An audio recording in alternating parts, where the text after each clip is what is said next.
This is HUPCast, the short, sharp podcast from the Hands Up Project. The Hands Up Project is a charity trust which connects young people and English teachers in Palestine with an international network of volunteers who support education through online interaction, drama and storytelling activities. We're creating this podcast in the hope of amplifying the voices of our friends in Gaza, English teachers and students whose faces we would normally see on Zoom every day of the week in storytelling and drama sessions. This podcast is slightly different. We're sharing one of the many messages of support and solidarity we're receiving from around the world. Hey Nick, hope you're doing well. I just wanted to tell you something this morning. Might help you through the day. I was at a meeting yesterday and I met a colleague. It was an INTO meeting. I met a colleague who was an Irish speaker.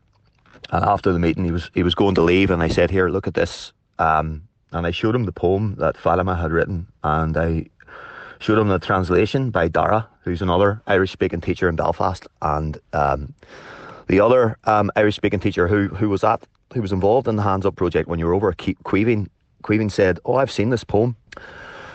And what has happened is Dara has forwarded that poem by Fatima to his colleagues, and his colleagues, I believe, are now using it in the classroom. They're using it with kids in Belfast as a translation exercise. And amidst all of the misery and all the horror and all the depression and all the just awfulness of this situation, at least there are small cracks and small bits of light, and I think it's a nice testament to that wee girl's life that her poetry has now been spread amongst the Irish-speaking schools in West Belfast. Thought you should hear that story. Okay, have a good day, Nick, or as good as it can be.